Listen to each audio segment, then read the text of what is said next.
ආයිබෝන් අදත් අපි ඇවිල්ලා ඉන්නවා ඉතිහාස ගවේෂණයකට. අපි අද ඉන්නේ බිබිල ප්‍රදේශයේ. බිබිල ප්‍රදේශයෙන් මඩකලපුව පාරේ ඇකිරිමලය කියලා කියන ස්ථානයක්. මේ දැන් අපි අතුල් වෙන්න යන්නේ ඇකිරිමලය පුරාවිද්‍යා රක්ෂිතයට. මේ මානා පඳුරු වැවුණු භූමියෙන් එහා පැත්තේ තමයි තියෙන්නේ එම රක්ෂිතය. එතන තියෙනවා ඇඳගල කියලා පුරාවිද්‍යා ස්ථානයට තමයි අපි දැන් යන්නේ. ඔබත් අපිත් එක්ක නැඹී ඉන්න අපි ගවේෂණ කටයුතු කරන ආකාරය නරඹන්න කියලා අපි ඉල්ලා සිටිනවා. අපි දැන් අතුල් වෙන්න තමයි යන්නේ.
Cewek nggak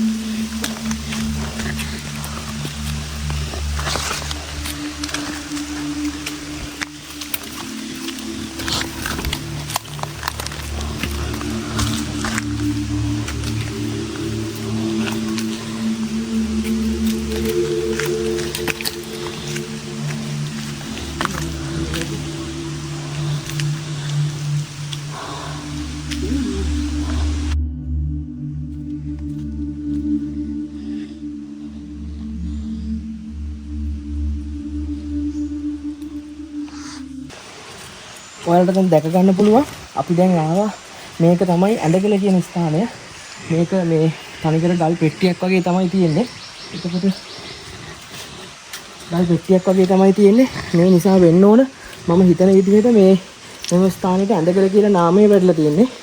මේක බැලු බැලමට තනිකර ඇඳක් වගේ තමයි මේක පේන්නේ. මේක බැලු බැලමට ඇඳක් වගේ තමයි පේන්නේ. මෙතන මේ කොට්ට වගේ තියෙනවා. මම හිතන්නේ හැබැයි මේක ඇඳක් වගේ පේනුනට මෙතන යම් කිසි ඉදිකිරීමක් තිබ්බත් දන්නේ නැහැ. මෙතන මේ පඩිය වගේ තියෙනවා ඔයාලට දැක ගන්න පුළුවන් දැන්. මෙතන මේ වගේ කොහේ හරි තිබ්බ මේ වෙන කල් ටිකක් වෙන්න ඕන මෙතන තියලා තියෙන්නේ.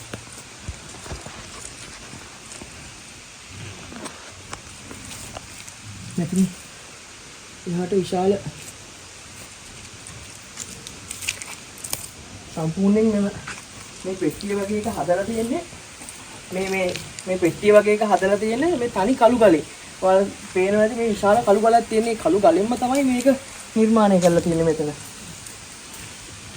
මෙතනත් මේ යම් කිසි පොඩි පඩි වගේ මෙතන ඔයාලට පේනවා ඇති. මේ තියෙන මෙතනත් පඩියක් වගේ තියෙනවා. මෙතනත් පඩියක් වගේ තියෙනවා. මෙතනත් පඩියක් වගේ තියෙනවා. අතනත් පහළ මෙතනත් පඩියක් වගේ තියෙනවා. මේ ස්ථානයේ මං හිතන විදිහට කැණීමක් සිදු වෙලා නැහැ.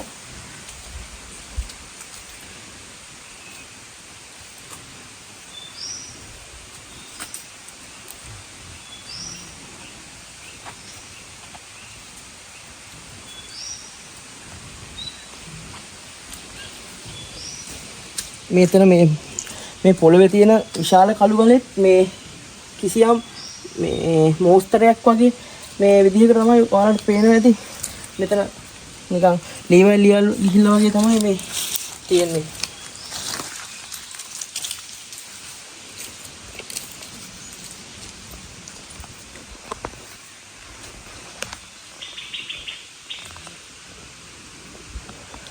මෙතන මේ ගලෙත්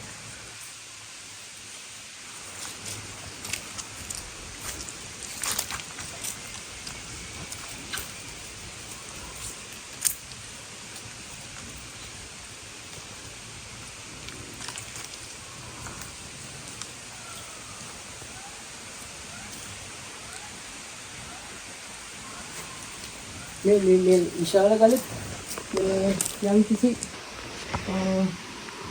ක්‍රියාකාරකම් සිදු වෙලා වගේ තමයි පේන්නේ. මේකේ ස්වභාවිකව පිහිටීමක්ද නැත්නම් ඉන්දියාවෙන් කරපු යම් ක්‍රියාකාරයක කොටසක්ද කියලා එහෙම හිතා ගන්න අමාරුයි. ඉතින් මෙතන කිසිම මේ විස්තරයක්වත් දැනගන්න ඇත්තටම පුරාවිද්‍යාවේ කවුරුත් මේ විස්තර කියන්නවත් කෙනෙක් නැහැ. මෙතන බලධාරියෙක්. මොකද මේ අතන මේ විශාල වනයක් ඔයාලා දකින්න ඇති. මුලින් අපි ආපු පාරක්ක සුද්ධ කරලා නැහැ. මේ ස්ථානයේ මෙතනින් අපිට උඩට නගින්නත් පුළුවන්.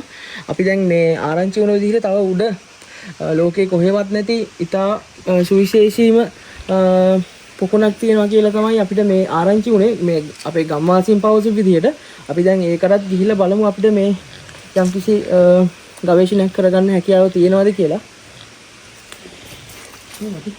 වටෙත් මේ වටෙත් විශාල ගල් තමයි මේ තියෙන්නේ. මේ ඔක්කොම වනයෙන් වැසිලා තියෙන. ඉතින් දැන්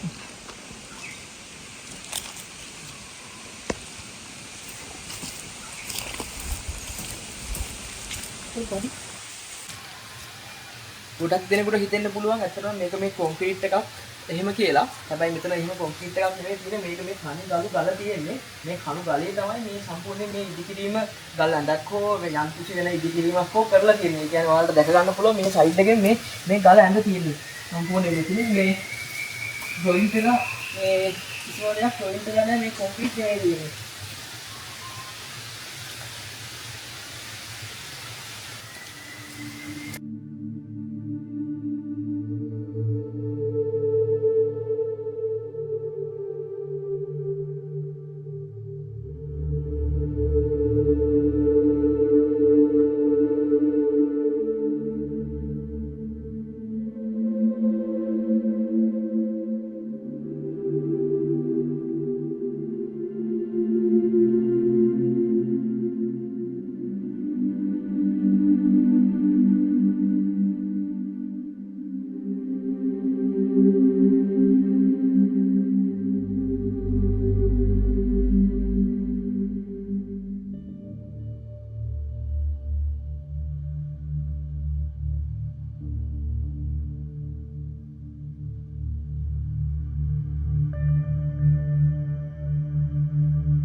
අපි දැන් ඇඳගල ස්ථානයෙන් අපි උඩට යන්නේ. මොකද මම අර මුලින් සඳහන් කර අති විශේෂ පොකුණ තියෙන්නේ මෙතනින් උඩ කියලා තමයි අපිට ආරංචිය ආවේ. අපි දැන් මේ භූමියෙන් තමයි ගමන් කරන්න යන්නේ.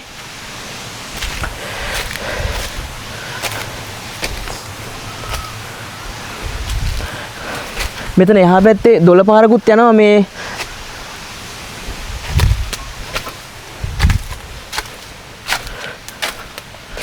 මේ තමයි මාර්ගය මං හිතන්නේ. මේ පැත්තට මාර්ගයකුත් තියෙනවා මේ පැත්තට මාර්ගයකුත් තියෙනවා. ඔයාලට දැක ගන්න පුළුවන් මෙන්න මෙතනදී යම්කිසි ගල් කඩලා වගේ මේ එතන කටු ගහලා වගේ පේනවා මෙතන ඩොට්ස් වගේ 1 2 3ක් තියෙනවා. මෙතනින් අපි මේ පැත්තට ගමන් කරලා බලමු. මෙතන පාරවල් දෙකක් තියෙනවා අපිට එහෙම මග පෙන්වන්නෙකුත් නැති නිසා අපි දෙපැත්තටම ගිහිල්ලා බලන්න වෙන්නේ. අපි මුලින් මේ පැත්තට ගිහිල්ලා එමු.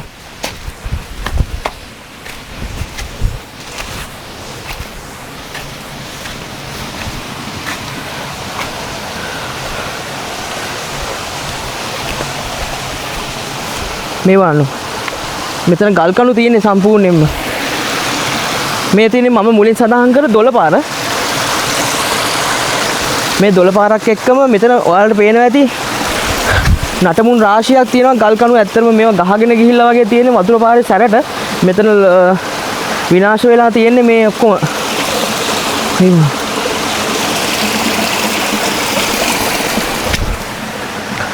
මෙතන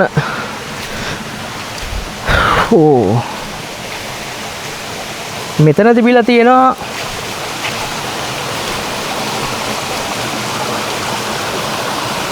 මේවා.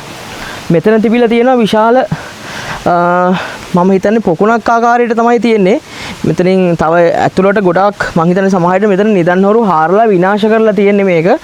මේ හරිය මේ පස් කපලා වගේත් පේනවා අපිට. මේ වටේටම ගල් කණු තියෙන ඔයාලට දැක ගන්න පුළුවන් දැන්.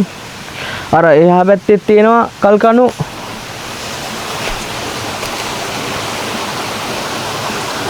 මෙතනත් මේ කල් කට්ටක් වගේ.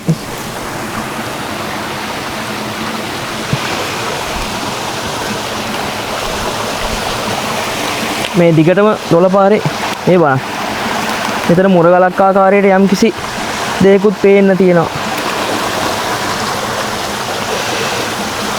ඇත්තටම ඊටාම කනගාටුයි මේවා දකින්නකොට අපිට මේ කිසිම බලධාරියෙක්වත් නැහැ. ඉතින් මේවා සංරක්ෂණය කරන්න අඩුම තරමේ එන්න පාරවත් සුද්ධ කරලා නැහැනේ. ඉතින් මේ සංරක්ෂණය කරන තියා ආරක්ෂා කරන්න ඉතින් නිදන් හොරුන් තමයි එක පැත්තකින් නිදන් හොරුන්ට තමයි මේවා ආරක්ෂා කරන්න වෙන්නේ.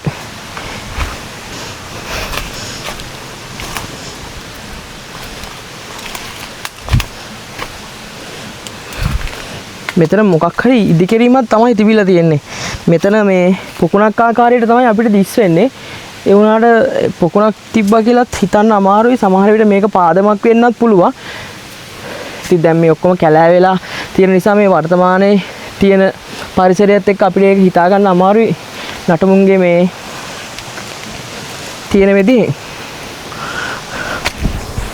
මේ මෙතනත් මේ වැහිලා වෙනවා මේ වැහිලා තියෙන සම්පූර්ණයෙන්ම.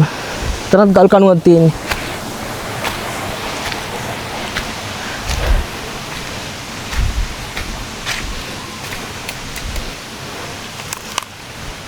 මෙතනින් මේ පැත්තට ආවොත් නම් මෙතන සතෙක් කාරලා වගේ පේන්න තියෙනවා.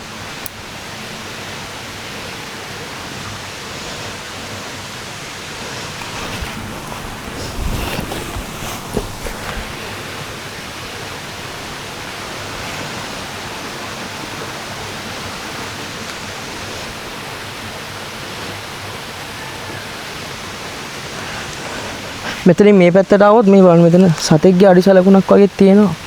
මෙතන මේ වටේම ගල් කණු තියෙන්නේ.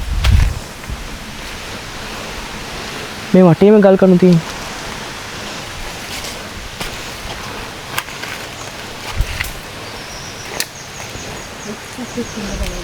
මේක බලන්න. මේකනේ හරි අමුතුයි.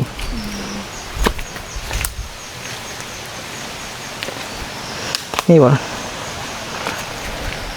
මේ ඇත්තටම විශාල ජාතික අපරාධ. ඉතින් මේවා මේ කැලේට ඇරලා තියෙන එක මේ ඊටාම කනගාටුයි මේවා අපිට දකින්නකොට.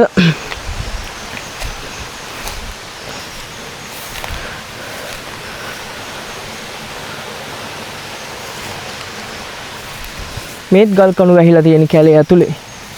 අපි ඇත්තටම මෙම ගමනේ යන්නේ කිසිම මේ පෙර සූදානමක් නැතුව. මොකද මේ ගැන විස්තරයක් දැනගන්නත් අපිට අවට කෙනෙක්වත් නැහැ. මේ ඝන වනාන්තරයේ තියෙන්නේ. අපි ඇතුළට යනවා. ඒත් අපිට මාර්ගයක් නැහැ එහෙම හොයාගන්න.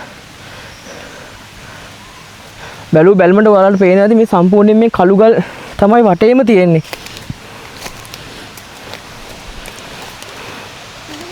අර පැත්තටත් යන්න පුළුවන්.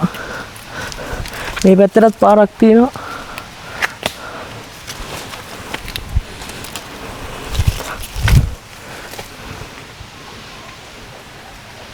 මේ පැත්තෙත් කළු ගල් තියෙන්නේ. මේ මෙතනත් ඔයාලට දැක ගන්න පුළුවන්. මෙතනත් මේ තව් වගේක් ඉදලා තියෙනවා. අපි දැන් අනිත් පැත්තට ගමන් කරලා බලමු.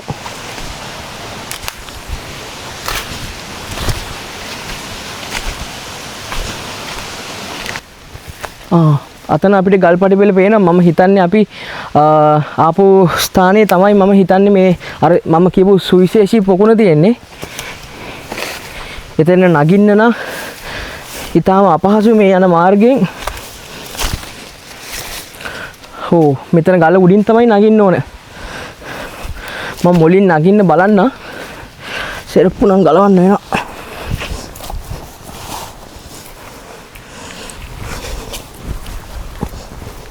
මෙතෙන් එන්න පාරක් නැහැ. මම කියපු පොකුණ තමයි තියෙන්නේ.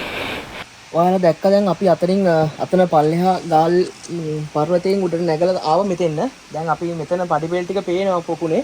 ඔයාලට දැක ගන්න පුළුවන් මේ මෙතනින් ආවොත් එහෙම මේ තියෙන පොකුණට පිවිසෙන මාර්ගය. මෙතන ගල් පඩි 8ක් තියෙනවා. ඔයාලට පේනවා ඇති ගල් පඩි 8ක් තියෙනවා සහ මෙන්න මෙතන පැරණි කුකුල් අඩියක සලකුණක් තියෙනවා. මෙන්න මෙතනමයි ඒක තියෙන්නේ. සහ මෙතන සඩකඩ පහනක් තිබ්බ ආකාරයට මෙතන මේ අර අච්චුව වගේ ගලේ සටහන් වෙලා තියෙන. ඇත්තටම මෙතන සඳකඩ පහනක් 2012 වර්ෂයේ තිබිලා තියෙනවා. මේක මේ අපේ ගම්වාසියෙක් තමයි කිව්වේ මේක නිදන් හොරු විසින් කොල්ල කාලා තියෙනවා. මෙතන සඳකඩ පහන තිබ්බ ඒ විදිහටම ඔයාලා පාර දැක ගන්න පුළුවන් මෙතන. ඉතින් ජාතික අපරාධයක් මේ වගේ ස්ථානයක් මම හිතන්නේ අපිත් වෙන ස්ථානවලට ගිහිල්ලා තියෙනවා. පුරාවිද්‍යා ස්ථානවලට මේ වගේ පොකුණක් මේ වගේ ගලක් උඩ සම්පූර්ණයෙන් ඉදි කරලා තියෙනවා. එහෙම දැකලාම නැහැ මේක සම්පූර්ණයෙන් තනි කළු ගල. මේ තනි කළු ගලේ තමයි මේ ඉදි කිරීම කරලා තියෙන්නේ. ඉතින් හිතා ගන්න බෑ සීගිරියත් මම හිතන්නේ මේ වගේ ස්ථානයක් තියෙනවා කියලා. ඊට අමතරව ඔයාලට දැක ගන්න පුළුවන් මේ පහළ ගල් කණු වගේකුත් තියෙනවා. මේ මෙතන ඉතින් පෙර රජ දවස ඊටාම අලංකාරවත් විදිහට තියෙන්න ඇති කියලා අපිට හිතෙනවා. ඉතින් මේ වනයේ ඇතුලේ දැන් වනයක් වුණාට අපිට අපි දැන් ඇතුල් වෙලා බලමු.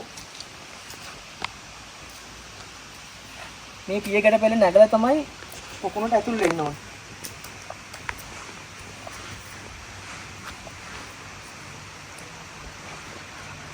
බලන්න ඉතාමත් අලංකාරවත් විදිහට තියෙනවා. මෙන්න මේ තනි කළු ගලේම තමයි මෙම ඉදිකිරීම කරලා තියෙන්නේ. කිසිම බාහිරෙන් කිසිම දෙයක් සම්බන්ධ කරගෙන නැහැ. මේ තියෙන්නේ මේ පොකුණට ඇතුල් වෙන පඩි 3. මෙතන පඩි 3ක් තියෙනවා. මේ තමයි මේ පොකුණ අර නිකන් අපිට බැලුමට පේන්නේ දැන් වර්තමානයේ තියෙන බේබි පූල් එකක් විදිහට තමයි අපිට මේක දැක ගන්න පුළුවන්. සහ මෙතන ඇත්තටම මෙතන ජලය පිට වෙන්න ඔයාලට දැක ගන්න පුළුවන්. මෙන්න මෙතනින් ජලය පිටවීමේ මේකක් තියෙනවා. මේ ඇත්තටම මේ කොළ වලින් වැහිලා තියෙන්නේ. මෙතනින් තමයි මේ පොකුණේ මං හිතන්නේ ජලය පිට වෙන්න තියෙන්නේ. මෙතනින් පල්ලෙහාට මෙතනින්ම පල්ලෙහාට නැගලා බැලුවොත් එහෙම මේ තියෙන්නේ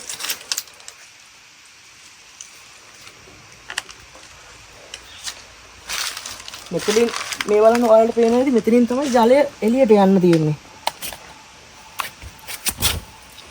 මෙතනින් පහළට තමයි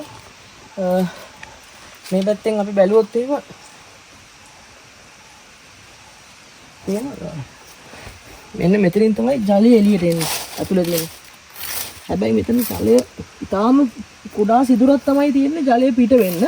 මේ තියෙන කානුව වගේ පහළට මේ දැන් මේ කොළ වැටිලා තියෙන්නේ මේ දිගටම. මේ මෙහෙම ගිහිල්ලා මෙන්න මෙතනින් තමයි ජලය එළියට අපජලය වැටෙන්න තියෙන්නේ මෙතනින්.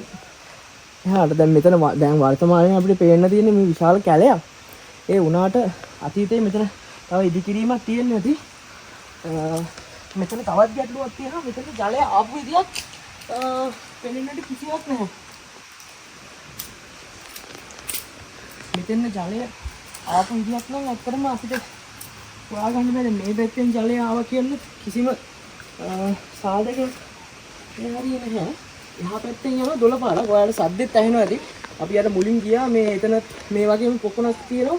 පොකුණක ආකාරයක්. එතනත් විනාශ වෙලා තියෙන්නේ.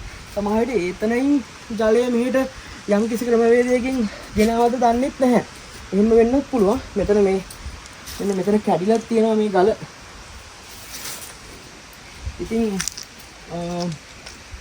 මේ වගේ ස්ථාන දියුණු කරන්න කවදා අපිට දියුණු කරන්න වෙයිද දන්නේ නැහැ. මොකද සියලුම මිනිසුන් යන්නේ ප්‍රසිද්ධ ස්ථාන වලට මේ වගේ ඒ කියන්නේ අතිශෝයිසී ස්ථාන වලට මිනිස්සු යනවා අඩුයි. සහ මේවට එන්නත් අපි පාරක්වත් නැහැ. ඉතින් මේවා අපිට හැමදාම කියන්න තියෙන එකම දේ ඉතින් පුරාවිද්‍යාවයි මහජනතාවයි දෙකොල්ලම එකතු වෙලා මේ ස්ථාන සංරක්ෂණය කරලා ලෝකෙට හෙළිපිහෙළි කරලා රටට සල්ලි නැහැ කියනවා. ඉතින් මේ ඔක්කොම විශාල ධනස්කන්ධ ඉතින් මේ ලෝකයේදී මේ වගේ කිසිම තැන මේ වගේ දේවල් නැති නිසා ඉතින් ඔයාලට දැක ගන්න පුළුවන් මේ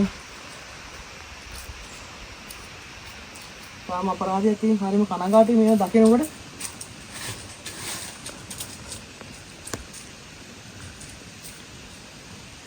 මේ වටේම දැනට නම් තියෙන විශාල